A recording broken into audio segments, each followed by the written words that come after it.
ये national assembly का member है, आज इसकी हुकूमत है, कल किसी और की होगी। इस तरह दिखे ना दे, हमारी भी नजरें कमजोर नहीं है, हमारी भी नजरें, भाई एहतियात करो, हमारी भी नजरें कमजोर नहीं है। प्रधान से पंगा ना ले, ये ना करे, रोज ही बेइज्जती किसी का ना करे। अगर तुम्हारी जगह मैं होता मैं तो रिजाइन देता, नौकरी छोड़ता।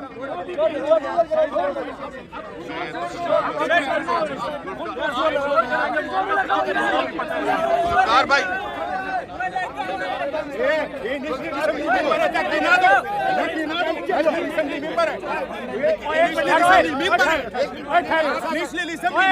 इस तरह धक्की ना दो, इस तरह बिल्कुल धक्की ना दो, किसी का तौहीन ना करो, आप किसी का तौहीन ना करो, किसी का तौहीन ना करे। यार उनको बना दो, किसी का तौहीन ना करो, असेंबली मेंबर है, आप बना लीजिए, आप बना